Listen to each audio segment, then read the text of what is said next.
Di jantung kota, rahasia terkubur. Kita harus cari tahu siapa di balik ini. Ini bukan kebetulan, ini semua terencana. Setiap minggu, misteri baru. Di bahu jalan tol, sebuah taksi tampak terparkir. Hanya lampu hazardnya yang berkedip sendirian di tengah kegelapan. Pintu mobil tidak dikunci. Kunci kontaknya masih menancap di tempatnya. Di kursi belakang, tergeletak 11 sepatu anak kecil. Di dalam bagasi, bingkisan untuk keluarga tersusun rapi. Di sebelah kursi pengemudi, termos berisi teh hangat masih utuh pada posisinya. Namun, tidak ada orang di sana, tidak satu pun. Malam itu, kepala keluarga yang mengemudikan taksi tersebut menghilang. Istrinya dan 2 anaknya yang masih kecil juga ikut menghilang. Satu keluarga yang terdiri dari 4 orang lenyap tak berbekas. Seolah-olah mereka menguap begitu saja ke udara. Tidak ada jejak kecelakaan. Tidak ada juga tanda-tanda perkelahian. Satu tetes darah pun tidak ditemukan. Pihak kepolisian, keluarga, dan siapapun tidak bisa menemukan jawabannya. Begitu saja 14 tahun berlalu. Suatu hari di musim kemarau yang kerontang, sebuah waduk yang mengering memuntahkan rahasia yang telah lama terkubur. Dan selembar kertas usang yang tertidur di balik debu membangunkan kebenaran dari kejadian 14 tahun yang lalu. Inilah kisah satu keluarga yang menghilang dan hanya menyisakan sebuah taksi di jalan tol. Hari itu adalah hari Sabtu 21 Oktober. Langit Jakarta siang itu sangat cerah. Budi Santoso sedang menghabiskan hari yang biasa di bawah langit cerah tersebut. Tentu saja, saat itu tidak ada yang tahu bahwa hari itu akan menjadi hari terakhir bagi keluarganya. Budi Santoso adalah seorang sopir taksi pribadi di Jakarta. Usianya saat itu 46 tahun. Sebelum akhirnya memiliki izin taksi pribadi, ia menghabiskan waktu bertahun-tahun sebagai sopir taksi perusahaan.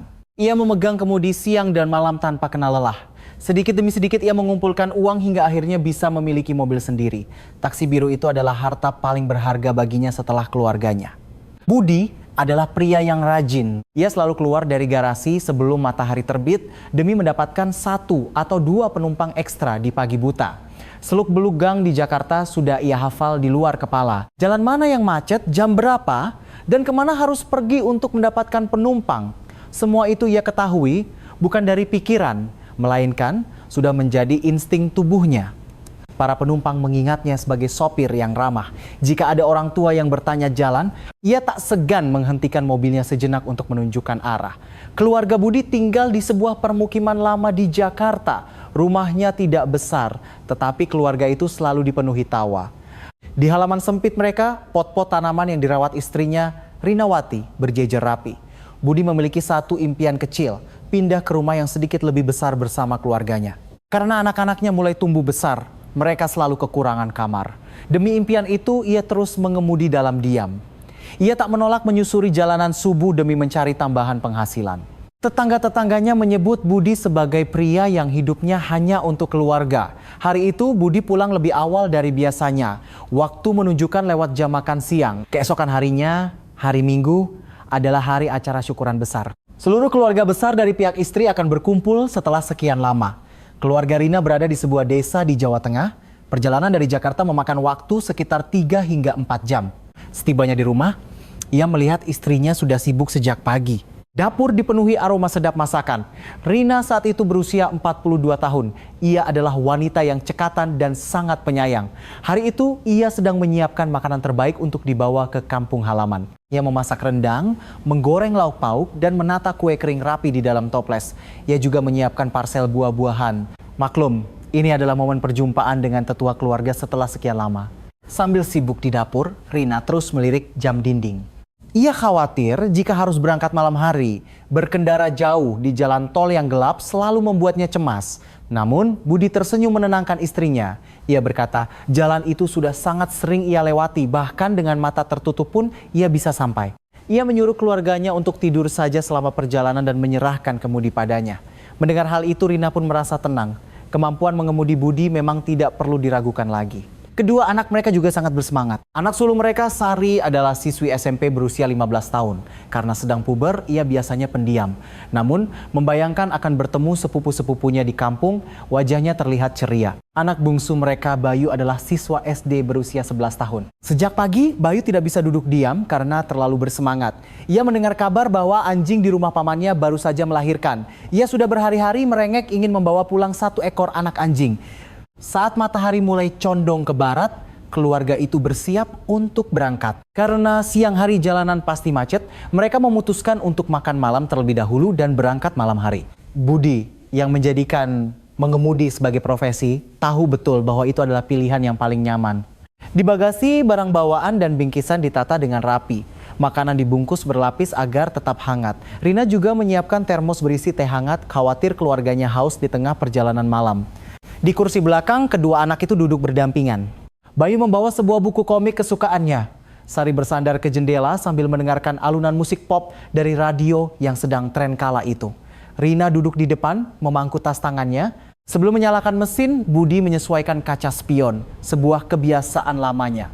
Setelah itu ia meminta keluarganya untuk memakai sabuk pengaman. Tepat saat itu, seorang ibu tetangga sebelah melihat mereka. Ibu itu keluar untuk mencari angin malam dan bertegur sapa dengan 4 anggota keluarga yang sudah berada di dalam mobil.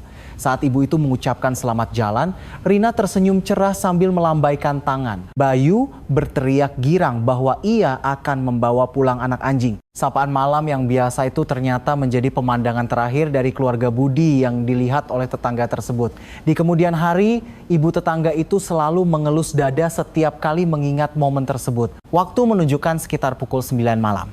Taksi biru itu perlahan memasuki gerbang tol Trans Jawa. Di pintu tol, Budi mengambil selembar karcis tol kertas. Pada masa itu, sistem kartu elektronik belum umum digunakan. Saat dimana ia mengambil karcis kertas dan melewati gerbang tol itu menjadi jejak terakhir keluarganya. Malam itu jalan tol cukup sepi. Lampu jalan hanya menerangi beberapa titik saja.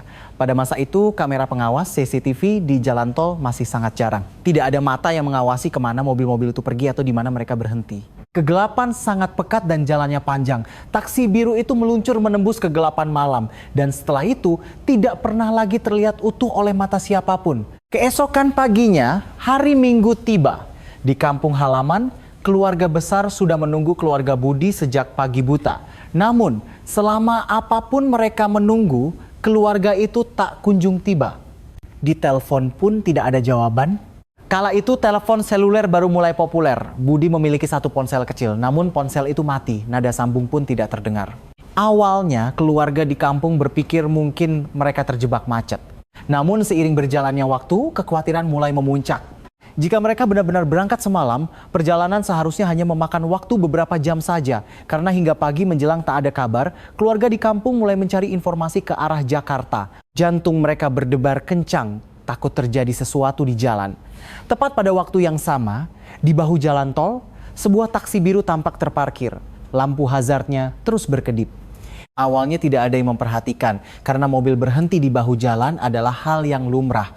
Orang-orang mengira mobil itu mengalami ban bocor atau pengemudinya sedang beristirahat.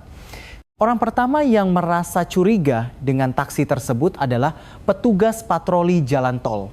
Saat melakukan patroli pagi, ia merasa ganjil melihat taksi yang sudah terlalu lama berada di posisi yang sama. Lampu darurat menyala, tetapi tidak ada bayangan manusia di dalamnya. Ia menghentikan mobilnya dan mendekat perlahan. Kaca taksi tersebut berembun oleh embun malam sehingga bagian dalamnya tidak terlihat jelas. Petugas itu mengusap kaca dengan punggung tangannya dan mengintip ke dalam. Namun, tidak ada orang di kursi kemudi maupun di kursi belakang. Saat ia menarik gagang pintu, ternyata pintunya tidak dikunci. Pintunya terbuka begitu saja. Pemandangan di dalam mobil sungguh aneh. Kunci kontak masih menancap di tempatnya meski mesin dalam keadaan mati. Di sebelah kursi pengemudi ada termos dengan tutup yang masih rapat. Di kursi belakang, sebelah sepatu anak kecil tergeletak di lantai. Sebuah buku komik juga tergeletak terbuka di atas kursi. Di kursi depan, tas tangan wanita tergeletak manis. Saat melihat tas tangan itu, petugas tersebut tiba-tiba merinding. Tidak mungkin seorang wanita yang sedang bepergian jauh meninggalkan tas tangannya begitu saja. Ia kemudian membuka bagasi. Bingkisan makanan dan parsel yang dibungkus rapi masih ada di sana. Aroma masakan masih samar-samar tercium. Ia merasa ada yang sangat tidak beres dan segera melapor ke polisi. Tak lama kemudian mobil polisi tiba. Para polisi memeriksa sekeliling taksi, tetapi semakin mereka mencari tahu, semakin dalam misteri yang mereka hadapi. Tidak ada bekas tabrakan pada mobil. Tidak ada tanda-tanda perkelahian. Tidak ada setetes darah pun, tidak ada bekas orang diseret atau jejak perlawanan. Mobil itu dalam kondisi sempurna, bahan bakarnya pun masih banyak. Tidak ada satupun kerusakan. Pengemudi dan keluarganya seolah lenyap begitu saja tanpa jejak di satu titik waktu. Seolah-olah mereka berempat tiba-tiba tersedot ke dalam udara kosong saat sedang dalam perjalanan. Awalnya, polisi memikirkan beberapa kemungkinan. Apakah ada kecelakaan mendadak? Atau apakah ada alasan tertentu yang membuat mereka sengaja meninggalkan mobil? Namun, tidak satupun dari teori itu yang masuk akal. Jika itu kecelakaan, pasti ada jejak yang tertinggal. Jika mereka sengaja pergi, tidak ada alasan untuk meninggalkan tas dan bingkisan makanan. Apalagi mereka membawa 2 anak kecil. Tidak ada orang tua di dunia ini yang akan menurunkan anak-anak mereka di bahu jalan tol yang gelap di tengah malam buta. Alih-alih terpecahkan, misteri itu justru semakin kelam. Polisi melacak nomor plat mobil tersebut. Pemiliknya adalah Budi Santoso, seorang sopir taksi dari Jakarta. Segera setelah itu, pihak keluarga dihubungi. Mendengar kabar tersebut, adik Budi, Hendra Santoso, segera bergegas datang. Saat ia mengenali taksi kakaknya, kakinya lemas dan ia terduduk di tanah. Kakaknya, kakak iparnya, dan kedua keponakannya tidak terlihat dimanapun. Polisi segera melakukan penyelidikan. Mereka memeriksa gerbang tol terakhir yang dilewati taksi tersebut. Mereka menyisir bahu jalan untuk mencari petunjuk. Namun, jejak keempat orang itu tidak ditemukan dimanapun.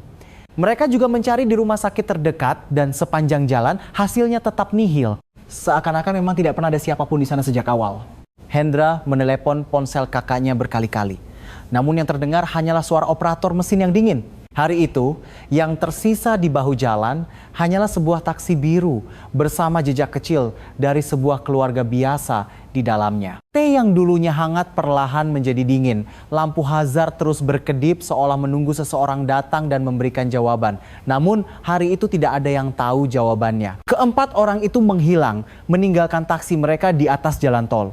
Sejak hari itu kehidupan Hendra berubah total. Ia berlarian ke sana kemari mencari keluarga kakaknya. Ia keluar masuk kantor polisi, mencegat orang-orang di jalan dan bertanya, apakah ada yang melihat sesuatu di jalan malam itu? Namun jawabannya selalu sama, tidak ada yang melihat apa-apa. Keempat orang itu benar-benar lenyap tanpa jejak dan kesunyian panjang itu baru saja dimulai. Beberapa hari berlalu sejak keempatnya menghilang. Sebuah tim satuan tugas dibentuk di kantor kepolisian Jakarta. Para detektif kembali ke bahu jalan tol tempat taksi ditemukan berulang kali. Awalnya, mereka menduga itu kecelakaan. Mungkin mereka mengalami insiden di tengah malam. Para detektif menyisir seluruh area sekitar. Mereka membelah semak-semak di pinggir jalan dan mendaki bukit-bukit kecil terdekat. Mereka juga memeriksa sungai kecil tak jauh dari sana. Jika itu kecelakaan, pasti ada sisa-sisa yang tertinggal. Namun, tidak ada apapun yang ditemukan, tidak ada pecahan benda, tidak ada barang yang terjatuh, bahkan tidak ada satupun jejak kaki. Seolah-olah keempat orang itu memang tidak pernah ada di sana. Para detektif memperluas area pencarian. Mereka mengerahkan anjing pelacak ke semak-semak. Jalan-jalan kecil dan jalan setapak desa yang terhubung ke jalan tol juga disisir habis-habisan. Mereka berkeliling ke desa-desa terdekat, bertanya apakah ada yang melihat mobil atau orang mencurigakan malam itu. Namun, warga desa menggelengkan kepala. Karena larut malam semua orang sedang tertidur pulas. Semakin lama, pencarian terasa semakin buntu. Taksi itu juga diperiksa ulang dengan sangat teliti. Mobil itu diserahkan ke Puslap 4 untuk dianalisis. Namun, tak ada petunjuk berarti dari dalam mobil. Tidak ada bekas perkelahian. Tidak ada bercak darah. Mobil tidak rusak sama sekali. Bahkan tidak ada tanda-tanda seseorang dipaksa keluar. Semuanya terlalu bersih untuk disebut kecelakaan. Jika bukan kecelakaan, apa yang sebenarnya terjadi?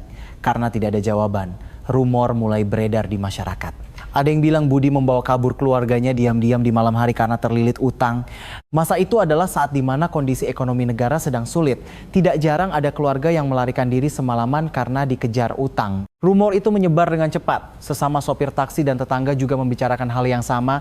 Mengingat satu keluarga hilang tanpa jejak, wajar jika orang berspekulasi ada alasan tertentu. Ada yang bilang Budi kecanduan judi. Ada pula yang bilang ia salah menjadi penjamin utang orang. Dari mulut ke mulut, rumor itu semakin liar. Para detektif juga menemui rekan-rekan sesama sopir taksi Budi. Namun cerita mereka sangat berbeda dengan rumor tersebut. Beberapa hari sebelum hilang, Budi bertingkah seperti biasa. Ia melayani penumpang dengan ramah dan tampak bersemangat menyambut rencana pindah rumah. Sama sekali tidak ada tanda-tanda ia sedang dikejar utang. Namun ada satu ucapan tak sengaja dari seorang rekan. Katanya akhir-akhir ini Budi sedang memegang uang tunai dalam jumlah besar dan sering bertemu orang terkait urusan uang. Para detektif mencatat hal itu di buku mereka. Tentu saja orang yang paling terpukul dengan rumor itu adalah adiknya, Hendra. Setiap kali mendengar cerita miring tentang kakaknya, ia menggelengkan kepala keras-keras. Berkali-kali ia menegaskan bahwa kakaknya bukan orang seperti itu. Dan cerita yang ia sampaikan justru berkebalikan dengan rumor yang ada. Menurut Hendra, alih-alih dikejar utang, kakaknya justru sedang memegang uang tunai dalam jumlah besar karena ia baru saja menjual rumah mereka untuk pindah ke lingkungan yang lebih baik. Karena anak-anak semakin besar, Budi ingin menambah jumlah kamar. Kakaknya sengaja menyimpan uang tunai itu baik-baik sambil mencari rumah baru. Fakta ini membuat telinga para detektif berdiri. Ini sangat bertentangan dengan rumor kabur karena utang. Jika seseorang ingin melarikan diri, tidak ada alasan membawa seluruh keluarga untuk pergi ke acara syukuran di kampung. Apalagi repot-repot membawa bagasi penuh makanan dan parsel bingkisan. Kesaksian ibu tetangga juga membenarkan hal ini. Malam itu keluarga tersebut tersenyum cerah dan berpamitan dengan ramah. Polisi segera melacak keberadaan uang besar itu. Mereka memeriksa buku tabungan Budi dan melihat catatan transaksi jual beli rumah. Ternyata benar Budi baru saja menjual rumahnya dan mengantongi uang dalam jumlah besar. Namun ada yang aneh, uang itu tidak ada dimanapun. Uang tersebut tidak tersisa di buku tabungan. Tidak ada jejak uang itu dititipkan di suatu tempat. Budi juga belum membeli rumah baru. Uang tunai dalam jumlah besar itu seolah ikut menghilang bersama keluarga tersebut. Detektif menelusuri asal mula uang tersebut langkah demi langkah. Setelah menerima pembayaran dari penjualan rumah, Budi belum sempat menyetorkannya ke bank. Ia memegang uang tunai itu dengan niat akan langsung menggunakannya begitu mendapat kesepakatan rumah baru. Orang-orang terdekatnya sedikit banyak mengetahui hal ini. Namun, uang tunai itu benar-benar lenyap setelah malam itu. Tidak ada di rumah, tidak ada di bank, tidak ada dimanapun. Jika Budi meninggalkan uang itu pasti ada jejaknya. Tapi uang dan manusianya hilang bersamaan. Di titik ini, pikiran para detektif menjadi rumit. Jika ia kabur diam-diam, masuk akal jika ia membawa uang itu dan menghilang tanpa jejak. Tapi ini bertentangan dengan fakta bahwa mereka membawa makanan syukuran dan parsel. Sebaliknya, jika mereka mengalami kecelakaan atau menjadi korban kejahatan, mengapa uang besar itu ikut hilang? Dari sudut manapun, selalu ada fakta yang tidak sinkron. Detektif mengumpulkan petunjuk lain. Mereka memeriksa panggilan telepon terakhir yang dilakukan Budi. Mereka memeriksa catatan telepon selulernya. Telepon rumah juga dicek. Namun tidak ada yang aneh. Semuanya nomor yang biasa ia hubungi. Memang ada beberapa panggilan dari nomor yang sama beberapa hari sebelum ia menghilang. Namun mereka tidak tahu siapa itu dan apa yang mereka bicarakan. Detektif juga menyelidiki kelompok arisan yang diikuti Budi. Pada masa itu, orang-orang biasa mengadakan arisan untuk mengumpulkan uang dalam jumlah besar. Budi adalah salah satu anggotanya. Polisi menginterogasi anggota arisan satu persatu. Namun semuanya mengaku tidak tahu apa-apa. Tidak ada petunjuk kuat. Saat itu, tak seorang pun menyangka bahwa kebenaran bersembunyi di dalam kelompok arisan tersebut. Hal yang paling membuat frustrasi adalah jejak perjalanan mereka malam itu. Setelah melewati gerbang tol, taksi Budi tidak terekam lagi dimanapun. Karena saat itu jarang ada CCTV di jalan tol, tidak ada mata yang melihat di mana mobil itu berhenti atau siapa yang mungkin menumpang. Rekaman singkat saat mereka keluar dari gerbang tol menjadi ujung perjalanan mereka yang tenggelam dalam kegelapan pekat. Polisi akhirnya merilis daftar pencarian orang. Selebaran berisi wajah keempat anggota keluarga ditempel di mana-mana. Kisah mereka dimuat di koran. Sambil menunggu laporan masyarakat, para detektif bersiaga di depan telepon siang dan malam. Ada beberapa telepon masuk yang melaporkan melihat orang mirip mereka. Namun, setelah diselidiki, semuanya hanya isapan jempol. Tidak ada satupun yang berkaitan dengan kasus ini. Pernah ada satu laporan yang membuat jantung mereka berdebar. Seseorang di kota lain mengaku melihat keluarga yang sangat mirip. Hendra langsung bergegas ke sana dengan mobil semalaman suntuk. Namun saat tiba ternyata itu adalah orang yang sama sekali berbeda. Harapan yang membumbung tinggi kembali hancur. Setiap kali ia kembali dengan tangan kosong, luka di hati Hendra semakin bertambah. Sementara itu, hati keluarga yang ditinggalkan semakin hancur. Orang tua dan kerabat di kampung telah menyiapkan hidangan syukuran menanti kedatangan anak dan cucu mereka.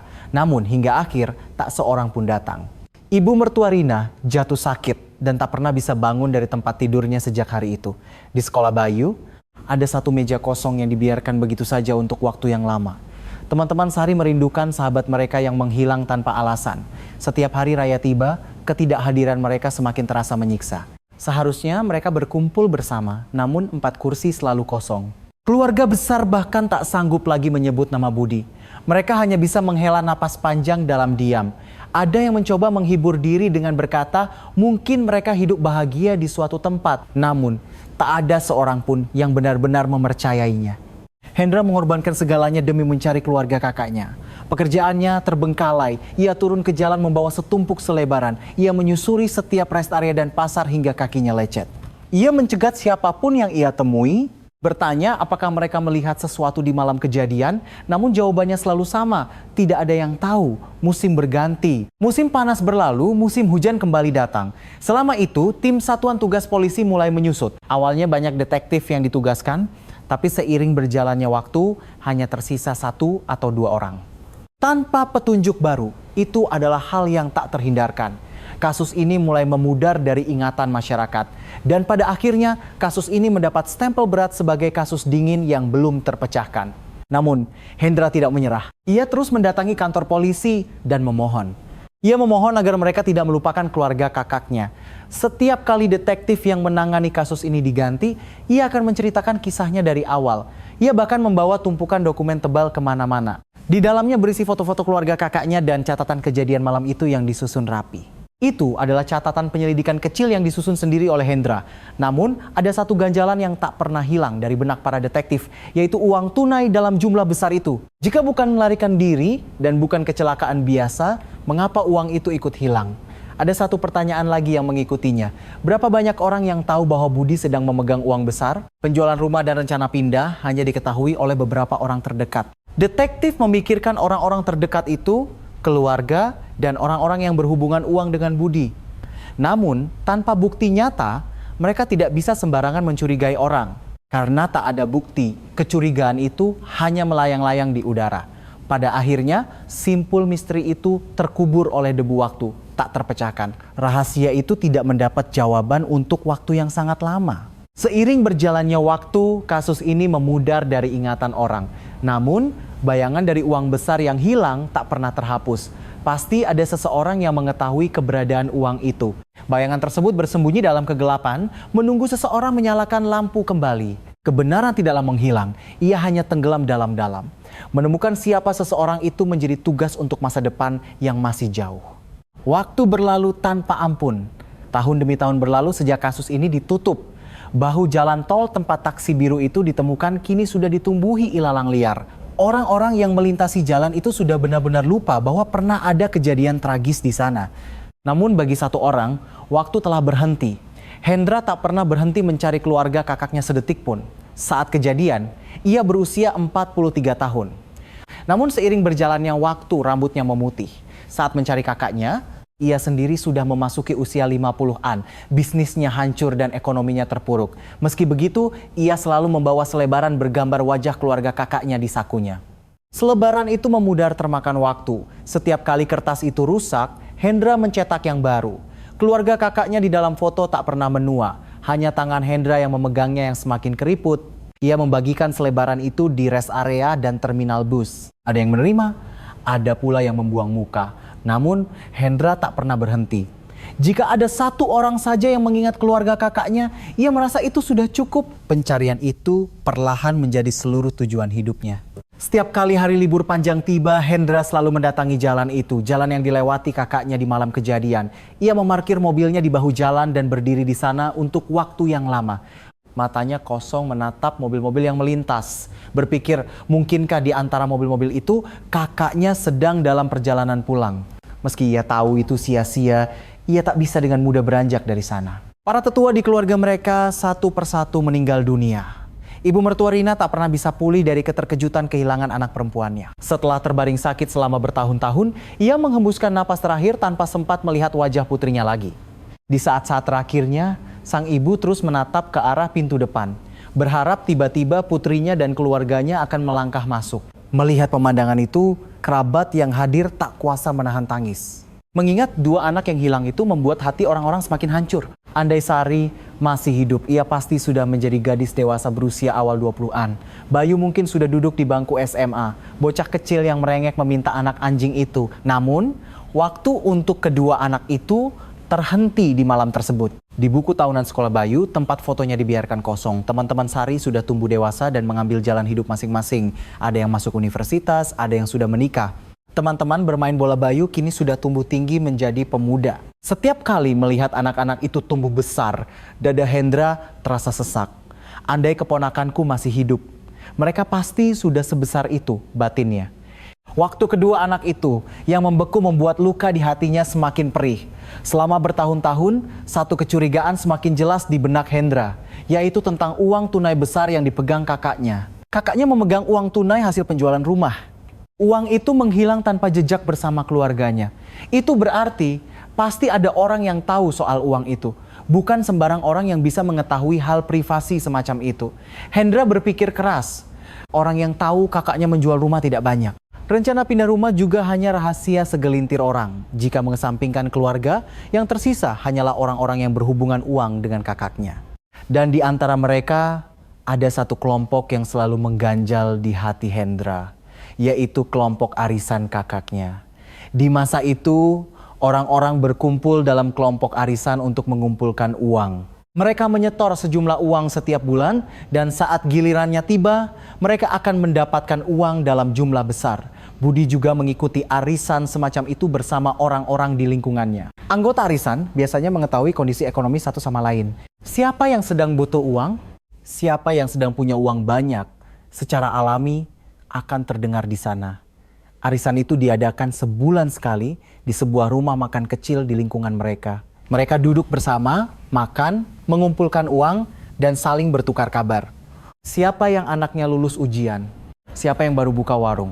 Obrolan semacam itu biasa terjadi. Di acara seperti itu, tidak ada yang ditutupi. Kabar bahwa Budi baru menjual rumah dan mengantongi uang banyak pasti bocor dengan sendirinya di sana. Budi mungkin menceritakannya sendiri dengan bangga karena itu adalah berita baik.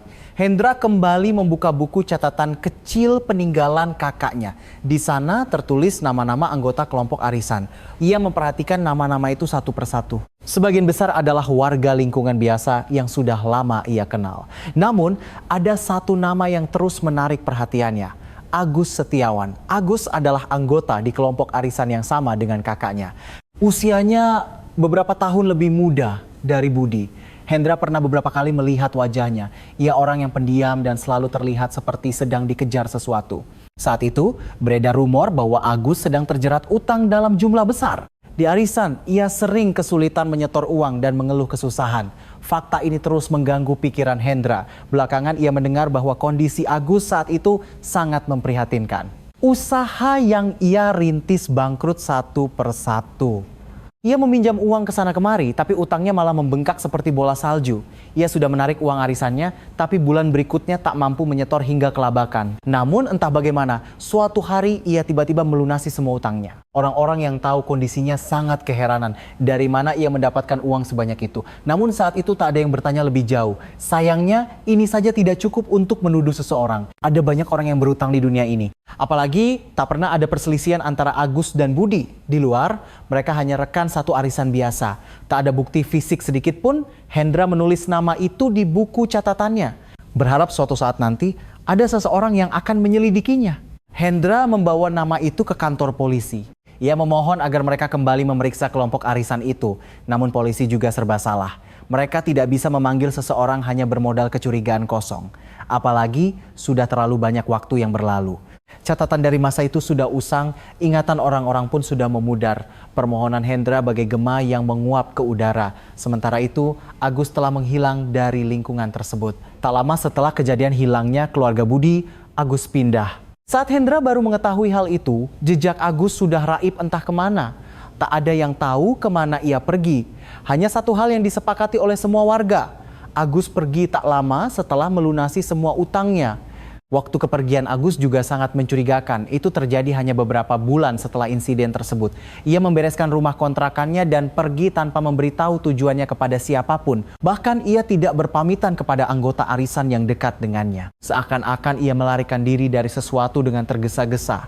Saat itu, orang-orang hanya mengira ia kabur untuk menghindari rentenir yang tersisa.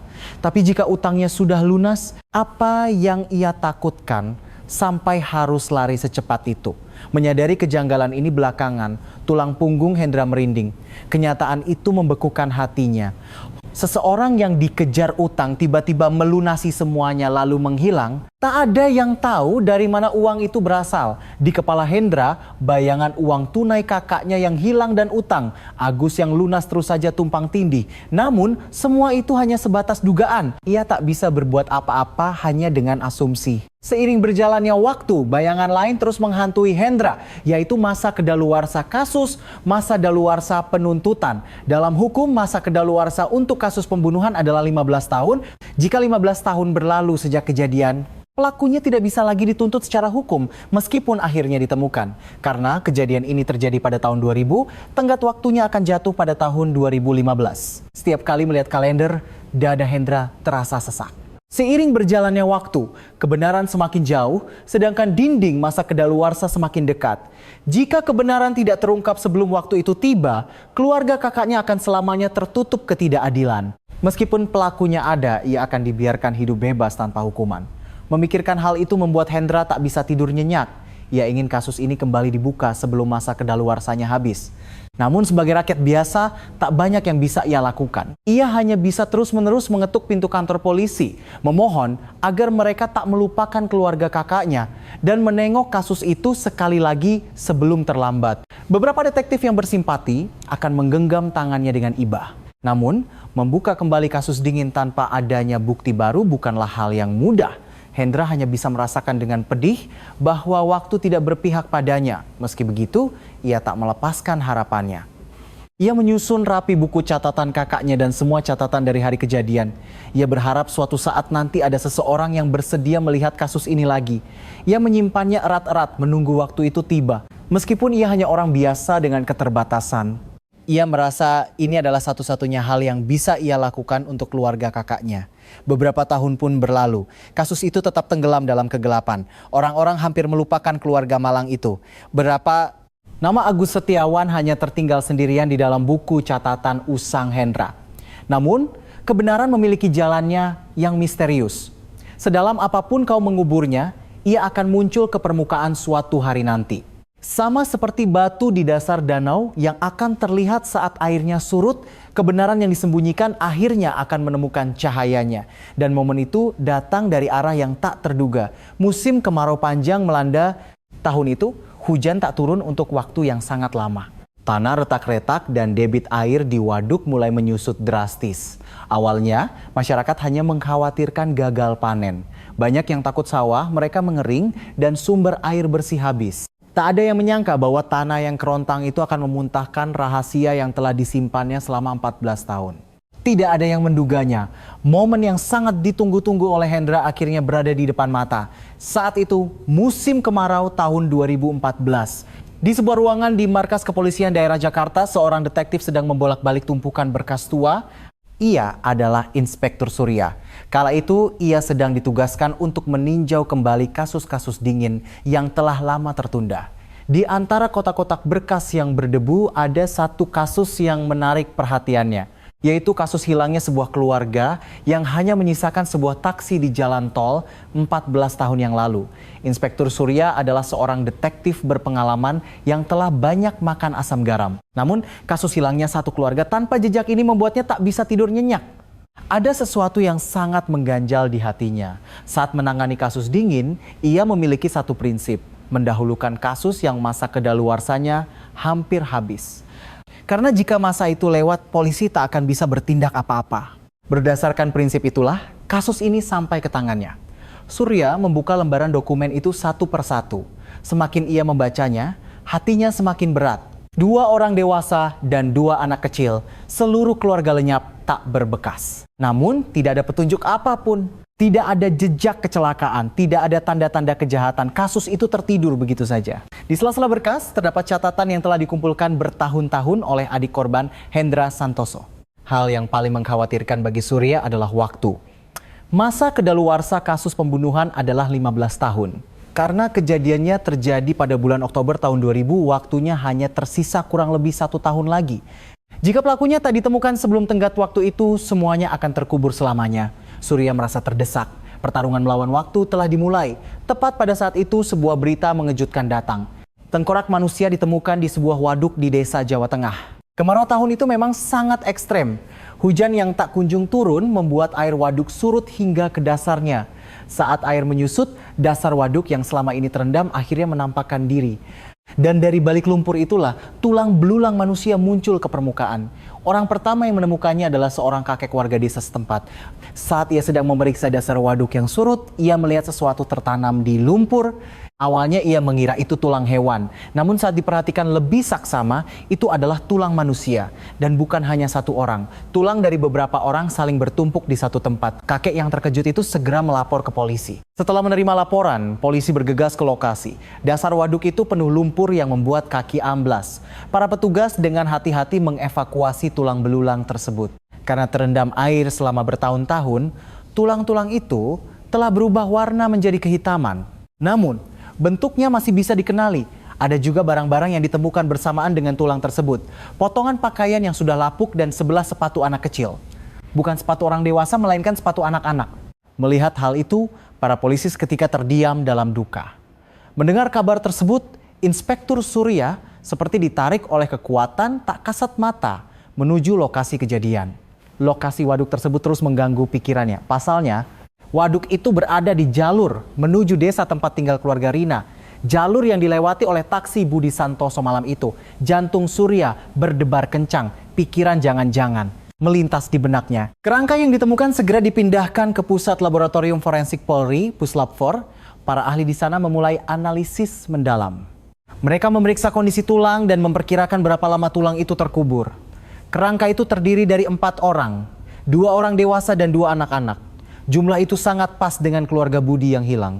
Dugaan Surya perlahan berubah menjadi keyakinan. Para ahli juga meneliti bekas-bekas pada tulang. Hasilnya menunjukkan bahwa ke-4 orang tersebut dikubur bersamaan di tempat itu. Mereka tidak mati tenggelam secara alami, melainkan ada seseorang yang memindahkan dan membuang jasad mereka ke sana. Apalagi waduk itu sangat terpencil dan jauh dari jalan raya. Kecuali orang yang sangat paham dengan area tersebut, tidak mungkin orang luar terpikir membuang mayat di sana. Kemungkinan besar pelakunya adalah orang yang mengenali seluk-beluk daerah itu. Surya menanamkan temuan ini kuat-kuat di kepalanya, namun dugaan saja tidak cukup. Ia harus membuktikan secara sah bahwa kerangka itu benar-benar keluarga Budi Santoso. Untuk itu dibutuhkan tes DNA. Surya mendatangi Hendra Santoso. Waktu 14 tahun telah membuat Hendra menua drastis. Namun saat mendengar kasus kakaknya diselidiki kembali, matanya seketika berbinar. Dengan tangan gemetar, ia bersedia memberikan sampel DNA-nya. Ada alasan khusus untuk ini. Untuk memverifikasi identitas seseorang melalui DNA, dibutuhkan anggota keluarga sedarah. Orang tua, anak, atau saudara kandung. Karena orang tua Budi sudah tiada, sang adik Hendra adalah subjek pembanding yang paling tepat. Jika DNA Hendra dicocokkan dengan kerangka itu, jawabannya akan terungkap. Beberapa hari kemudian, hasil laboratorium keluar. Hasilnya tidak terbantahkan. Salah satu kerangka pria dewasa memiliki hubungan sedarah dengan Hendra Santoso. Dengan kata lain, kerangka itu adalah Budi Santoso. 3 kerangka lainnya dipastikan adalah istri dan kedua anak Budi yang hilang. Setelah 14 tahun, 4 anggota keluarga itu akhirnya ditemukan bersama-sama. Menerima hasil tersebut, Inspektur Surya terdiam cukup lama. Menyampaikan kabar ini kepada Hendra adalah tugas yang sangat berat. Karena keluarga yang selama ini dicarinya mati-matian, kini hanya tersisa tulang belulang. Hendra menangis sejadi-jadinya saat mendengar kabar tersebut. Namun di balik air matanya tidak hanya ada kesedihan. Setidaknya sekarang ia tahu di mana kakaknya berada. Keluarga yang hilang selama 14 tahun itu akhirnya pulang. Dan di dalam hati Hendra, sebuah tekad baru mengkristal dengan kuat. Ia berjanji akan memastikan mengapa semua ini bisa terjadi. Kini sifat kasusnya sudah jelas. Ini bukan orang hilang biasa. Dikuburnya 4 orang sekaligus di dalam waduk adalah perbuatan seseorang. Ini adalah pembunuhan yang sangat keji. Surya memantapkan tekadnya. Ia harus menemukan pelakunya. Dan ia harus melakukannya sebelum masa kedaluarsa habis. Waktu mereka semakin sempit, Surya membongkar kembali seluruh catatan 14 tahun lalu dari awal. Ia meneliti setiap lembar dokumen yang ditinggalkan oleh detektif sebelumnya. Di tengah pencariannya, matanya terpaku pada satu titik, yaitu rekaman gerbang tol pada malam kejadian. Itu adalah catatan terakhir saat taksi Budi melewati pintu tol, data yang luput dari perhatian para penyidik 14 tahun yang lalu. Surya memeriksa data itu dengan saksama, dan ia menemukan sebuah fakta mengejutkan. Tepat setelah taksi Budi melewati gerbang tol malam itu, ada mobil lain yang menyusul melewati pintu yang sama. Waktunya sangat berdekatan. Seolah-olah mobil itu membuntuti taksi Budi dari belakang. Surya penasaran dengan identitas mobil tersebut. Tentu saja itu bisa jadi kebetulan. Ada banyak mobil yang melewati jalan yang sama pada waktu yang sama. Namun, Surya mempercayai insting detektifnya. Jika ada sesuatu yang mengganjal, ia akan menggalinya sampai tuntas. Ia melacak semua catatan mobil lain yang melewati gerbang tol tersebut pada malam itu. Namun, tidak ada yang lebih mencurigakan dari mobil yang membuntuti taksi Budi. Mobil-mobil lain yang dari dekatum mobilanannya. Karena itu adalah catatan 14 tahun lalu, ini bukanlah pekerjaan mudah. Namun dengan keuletan menyisir data usang, ia akhirnya menemukan nama pemilik mobil tersebut. Saat melihat nama itu, napas Surya seakan berhenti. Agus Setiawan. Nama itulah yang muncul. Orang yang dicurigai Hendra dan dicatatnya dalam buku kecilnya belasan tahun yang lalu. Surya kembali menemui Hendra. Saat nama Agus Setiawan disebut, wajah Hendra menegang. Dengan suara bergetar, ia berkata bahwa ia sudah mencurigai orang itu sejak lama. Namun karena tak ada bukti, tak seorang pun mau mendengarkannya. Hendra mengeluarkan buku catatannya yang lusuh. Di sana, nama Agus Setiawan masih tertulis jelas seperti belasan tahun yang lalu. Melihat buku catatan itu, dada Surya terasa panas. Penantian panjang seseorang pada akhirnya tidak akan sia-sia. Surya langsung menyelidiki sosok Agus Setiawan. Siapa dia sebenarnya? Dan bagaimana hubungannya dengan Budi Santoso? Semakin digali, kecurigaannya semakin pekat. Agus adalah rekan satu arisan Budi. Terlebih lagi, saat kejadian ia sedang terlilit utang besar. Kabar bahwa Budi baru menjual rumah dan memegang uang tunai pasti bisa dengan mudah ia ketahui melalui obrolan arisan. Yang lebih mencurigakan adalah gerak-geriknya pasca kejadian. Agus yang tadinya dikejar rentenir tiba-tiba bisa melunasi semua utangnya tak lama setelah keluarga Budi hilang. Lalu ia pergi dari lingkungan itu dan menghilang tanpa jejak. Tak ada yang tahu dari mana ia mendapat uang itu. Uang tunai Budi yang hilang dan utang Agus yang lunas kedua kepingan itu menyatu sempurna di dalam kepala Surya. Semua ini terlalu pas untuk disebut kebetulan. Surya melacak jejak Agus Setiawan langkah demi langkah. Ia mencari tahu kemana pria itu pergi setelah meninggalkan lingkungannya. Namun itu tak mudah. Agus seolah sengaja menghapus jejaknya. Ia berpindah-pindah tempat dan tak pernah menetap lama. Ia bahkan kedapatan menggunakan nama palsu. Selama 14 tahun ia hidup seperti bayangan yang bersembunyi di dalam kegelapan. Tidak mungkin seseorang hidup seperti itu jika ia tidak menyembunyikan dosa besar. Keyakinan Surya kini tak tergoyahkan. Surya mengepalkan tangannya. Akhirnya, ujung dari kebenaran yang tertidur selama 14 tahun terasa sudah di depan mata. Namun, ia tak boleh lengah. Ia bahkan belum tahu di mana Agus bersembunyi sekarang. Terlebih lagi, masa kedaluarsanya benar-benar tinggal hitungan bulan. Setiap kali membalik halaman kalender, dada Surya terasa sesak karena diburu waktu. 1 bulan berlalu, bulan berikutnya datang, batas akhir semakin mendekat. Jika ia gagal menangkap Agus dan membawanya ke pengadilan sebelum waktunya habis, semuanya akan hancur lebur. Keempat kerangka keluarga yang baru pulang setelah 14 tahun dan penantian panjang Hendra, semuanya akan sia-sia. Surya menggertakkan giginya. Apapun yang terjadi, ia bertekad menyelesaikan kasus ini sebelum tenggat waktunya tiba. Ia melirik jam tangannya. Pertarungan akhir melawan waktu telah dimulai. Surya melacak jejak Agus Setiawan dengan gigih. Menemukan orang yang bersembunyi seperti bayangan bukanlah hal yang mudah. Namun Surya pantang menyerah. Ia memeriksa setiap tempat yang pernah disinggahi Agus. Kos-kosan kumuh tempatnya menyewa hingga tempat kerja sementaranya, semua disisir habis. Surya tak pernah melepaskan benang tipis petunjuk yang nyaris putus tersebut. Jejak Agus memang sangat sulit ditangkap. Ia hidup nomaden seperti burung gereja, terus berpindah-pindah. Di satu tempat ia bekerja sebagai kuli bangunan, di tempat lain ia membantu di warung makan kecil. Namun selama seseorang hidup ia pasti meninggalkan jejak. Surya menemui orang-orang yang pernah mengenal Agus. Dari mulut mereka ia mengumpulkan remah-remah petunjuk dan merangkainya satu persatu. Saat titik-titik itu dihubungkan, sebuah rute akhirnya mulai tergambar. Arah pelarian Agus perlahan mulai terlihat. Dan akhirnya Surya berhasil menemukan tempat persembunyian Agus Setiawan. Di sebuah pemukiman kumuh di kota provinsi. Agus hidup di sana menghindari tatapan orang, ia menggunakan identitas palsu. Beginilah caranya bertahan hidup di balik bayang-bayang selama 14 tahun. Surya mengawasinya diam-diam dari jauh. Setelah mempersiapkan segala sesuatunya dengan matang, ia akhirnya berdiri di hadapan pria itu. Bahkan sampai detik itu, jantung Surya berdegup kencang. Hari menuju batas, kedaluarsa sudah bisa dihitung dengan jari. Jika Agus menyadari gelagat ini dan kabur lagi, semuanya akan berakhir. Oleh karena itu, Surya bergerak tanpa celah. Ia menyiapkan bukti-bukti yang tak bisa dibantah dan menutup semua rute pelarian yang mungkin digunakan Agus. Pengalamannya bertahun-tahun sebagai detektif benar-benar bersinar di saat-saat terakhir ini. Awalnya Agus mengelak. Ia membantah keras dan berkata tidak tahu apa-apa soal kasus itu. Ia mengaku tidak kenal orang bernama Budi Santoso dan tidak tahu menahu soal waduk tersebut. Namun, matanya terlihat gemetar. Itu adalah tatapan seseorang yang hidup dalam ketakutan selama 14 tahun. Surya tidak terburu-buru. Dengan tenang namun mematikan, ia terus mencecar pria itu. Surya mengeluarkan bukti-buktinya satu persatu. Pertama, ia menceritakan tentang 4 kerangka manusia di dasar waduk. Ia menyatakan bahwa itu terbukti sebagai keluarga Budi Santoso. Selanjutnya, ia membeberkan catatan pintu gerbang tol di malam kejadian. Catatan yang membuktikan bahwa mobil Agus mengikuti taksi Budi dari belakang. Terakhir, ia menyinggung soal uang. Fakta bahwa Agus yang sedang terlilit utang tiba-tiba bisa melunasi semuanya tepat setelah insiden terjadi. Surya bahkan merinci kemana aliran uang itu pergi, kapan, kepada siapa, dan berapa jumlah utang yang Agus bayar. Sungguh kebetulan, waktu pelunasan itu sangat cocok dengan hilangnya keluarga Budi.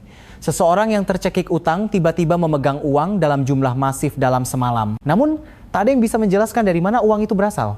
Jika itu uang halal, tak ada alasan untuk menyembunyikan sumbernya. Saat Surya memaparkan fakta-fakta itu satu persatu, Agus tak bisa lagi berkutik. Semakin banyak bukti yang ditumpuk, wajah Agus semakin pucat pasi. Tak ada lagi celah untuk lari.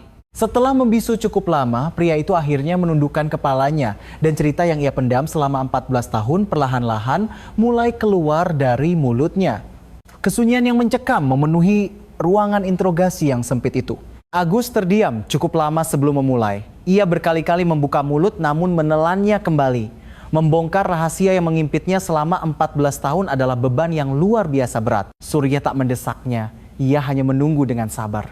Akhirnya, kisah malam kejadian itu mengalir keluar. Itu adalah pengakuan paling mengerikan yang tak pernah ia sampaikan kepada siapapun selama 14 tahun. Beginilah kebenarannya. Saat itu, Agus sedang terjerat utang yang menumpuk. Rentetan usahanya hancur berantakan. Ia meminjam uang ke sana kemari tapi tak sanggup melunasinya. Salah satu utangnya adalah kepada Budi Santoso. Budi meminjamkannya uang atas dasar pertemanan sesama anggota arisan. Namun jumlahnya terlalu besar hingga Agus tak sanggup membayarnya kembali. Di tengah keputusasaan itu, Agus mendengar sebuah kabar. Budi baru saja menjual rumahnya dan mengantongi uang tunai dalam jumlah yang sangat besar. Ditambah lagi, Budi dan seluruh keluarganya akan pergi keluar kota malam itu. Kabar itu bocor secara tak sengaja dalam obrolan kelompok arisan. Pada detik itulah niat jahat merasuki pikiran Agus. Jika ia membunuh Budi, ia bisa menghapus utangnya sekaligus merampas uang besar tersebut.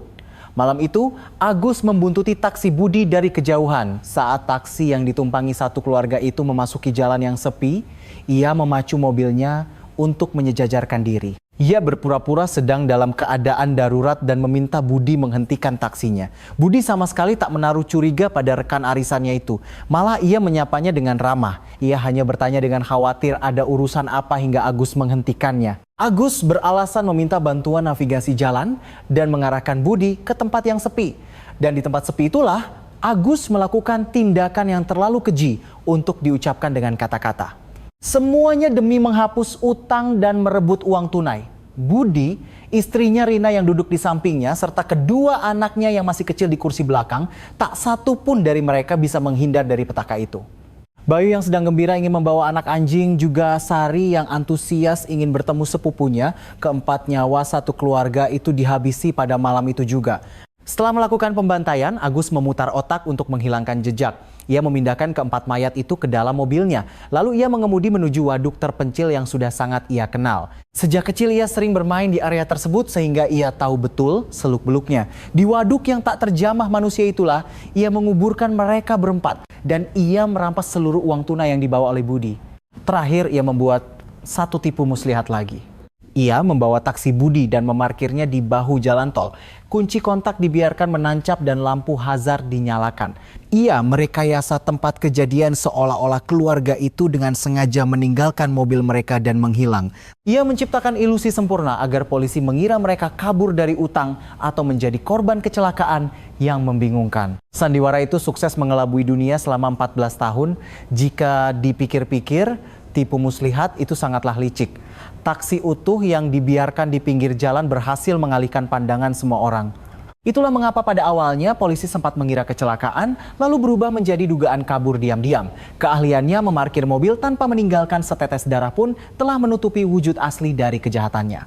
Andai taksi itu tidak pernah ada di jalan tol, mungkin sejak awal orang-orang akan langsung curiga bahwa ini adalah pembunuhan. Agus memanfaatkan hal tersebut. Keluarga yang hilang dan taksi kosong yang ditinggalkan. Dengan satu potongan teka-teki yang sengaja dibuat meleset itu, ia berhasil hidup bersembunyi selama 14 tahun. Menyelesaikan ceritanya, Agus membenamkan wajahnya di kedua tangannya. Beratnya dosa yang menghimpitnya selama 14 tahun akhirnya tumpah ruah. Selama bertahun-tahun itu ia mengaku tak pernah bisa tidur nyenyak barang semalam pun. Uang rampasan itu memang bisa melunasi utangnya, namun utang batinnya tak pernah bisa ditebus. Namun penyesalannya yang terlambat tak bisa mengembalikan 4 nyawa yang telah ia renggut. Dengan hati yang berat, Surya akhirnya menangkap Agus Setiawan. Waktu penangkapan itu benar-benar hanya tersisa sedikit sebelum masa kedaluarsa habis. Ini adalah kemenangan dramatis melawan waktu. Terlambat sedikit saja, Agus akan bebas menghirup udara luar selamanya tanpa bisa disentuh hukum. Agus Setiawan akhirnya dihadapkan ke meja hijau. Dan ia harus menerima hukuman yang setimpal atas perbuatannya. Di persidangan, Agus tak bisa lagi mengelak. Kerangka di waduk, catatan gerbang tol, dan jejak aliran dana semua bukti mengarah kuat padanya. Ditambah lagi dengan pengakuan dari mulutnya sendiri. Hendra yang berdiri di ruang sidang memberikan kesaksian dengan suara bergetar, menceritakan kisah kakaknya dan keempat anggota keluarganya yang malam itu hendak pergi ke acara syukuran. Saat vonis berat dijatuhkan, terdengar embusan napas panjang kelegaan dari kursi penonton. Harga yang harus dibayar karena telah merenggut nyawa satu keluarga akhirnya dilunasi hari itu. Mendengar putusan tersebut, Hendra berdiri terpaku di tempatnya untuk waktu yang lama. Misteri yang menggerogoti hidupnya selama 14 tahun akhirnya terjawab sudah. Bukan rasa senang, bukan pula sedih, namun sebuah perasaan yang tak bisa diungkapkan dengan kata-kata menyelimutinya. Orang yang merenggut nyawa keluarga kakaknya tak lain adalah rekan yang dipercaya dan bahkan pernah dibantu oleh kakaknya sendiri. Kenyataan itu menghancurkan hatinya untuk kesekian kalinya. Namun setidaknya, kini ia bisa membersihkan nama baik kakaknya dan menuntut keadilan. Hendra teringat pada sosok sang kakak. Kakaknya adalah pria yang hangat dan baik hati. Saat rekannya kesulitan, ia tak segan meminjamkan uang. Hati yang hangat itulah yang pada akhirnya mengundang petaka. Hal itulah yang paling menyayat hati Hendra. Kakaknya mempercayai orang itu hingga akhir, tapi kepercayaan itu justru merenggut keluarganya. Namun ia menata hatinya kembali. Kebaikan kakaknya bukanlah sesuatu yang salah. Yang salah adalah Agus Setiawan yang menginjak-injak kebaikan tersebut. Keluarga Budi Santoso akhirnya bisa dimakamkan dengan layak secara berdampingan di tempat yang hangat tersinari matahari. Setelah terkurung di dasar waduk yang dingin selama 14 tahun, mereka akhirnya kembali ke pangkuan bumi dengan damai. Hendra sendiri yang memilih lokasi makam tersebut, tempat di mana cahaya matahari bersinar terang dan angin berhembus sejuk, itu adalah wujud harapannya agar keluarga kakaknya kini bisa beristirahat dengan tenang. Di hari pemakaman, Hendra berdiri lama di depan nisan kakaknya. Perlahan ia mengeluarkan selebaran yang selalu ia simpan di sakunya. Kertas yang sudah kumal, kotor, dan robek di pinggirannya karena dipegang selama 14 tahun. Di dalam foto itu, keluarga kakaknya masih tersenyum cerah. Hendra meletakkan selebaran itu dengan lembut di atas gundukan tanah makam kakaknya. Kini, ia tak perlu lagi membawa kertas itu menyusuri jalanan yang panjang. Ia membuka mulutnya dan berbisik pelan, "Kak, aku akhirnya datang menjemput kalian." Ia meminta maaf karena datang terlalu lama, tapi ia membuktikan bahwa ia tak pernah melupakan mereka. Embusan angin lewat, membelai rumput di atas makam. Seolah-olah 4 anggota keluarga yang telah lama mengembara itu akhirnya menemukan kedamaiannya. Kisah satu keluarga yang menghilang dan hanya menyisakan taksi di bahu jalan tol itu pun berakhir di sana. Butuh waktu 14 tahun yang panjang, namun kebenaran akhirnya melangkah keluar dari kegelapan. Kasus ini diam-diam mengajarkan kita bahwa sesuatu yang dikubur tak akan pernah benar-benar mati. Dan kegigihan satu orang yang tak pernah menyerah pada akhirnya mampu membangunkan kebenaran yang tertidur. Andai Hendra menyerah di tengah jalan, mungkin keluarga kakaknya akan selamanya tenggelam di dasar waduk. Penantian gigih seorang adiklah yang berhasil membuka pintu kebenaran setelah 14 tahun berlalu. Kini, keempat anggota keluarga itu tidur berdampingan di tempat yang hangat. Dan di samping mereka, hati seorang adik yang tak pernah menyerah akan terus menemani untuk waktu yang